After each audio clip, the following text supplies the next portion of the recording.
Yun mga master, yung mga basura po natin dito pagkatapos mag-fishing, pwede pakilagay sa plastic bag tapos itapon natin sa basurahan para hindi tayo pagigpitan mga master.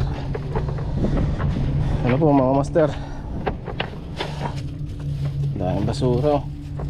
Tapos yung mga isda po, huwag nyo ipapatong dito sa dyan sa upuan at nagkakamantsa, gawa nun pusit. Ay, tayo rin po ang gagawa ng kahigpit dito. Kung hindi tayo maglilinis, hindi natin akutin yung mga basura na nakikita natin. Possible na higpitan na naman to. Hindi tayo dito makapag-fishing ng maayos mga master.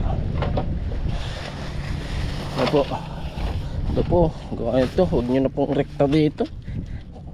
Kunin nyo po pag abot nyo pa.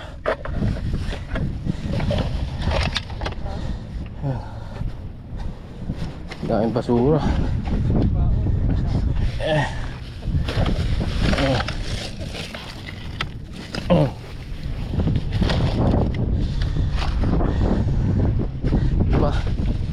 Ay dami. Ayan, lagay po natin sa garbage bag. Tapos bago tayo malis, dalhin din natin to, tapon natin sa basuran para hindi tayo paghigpitan. Yan mga master.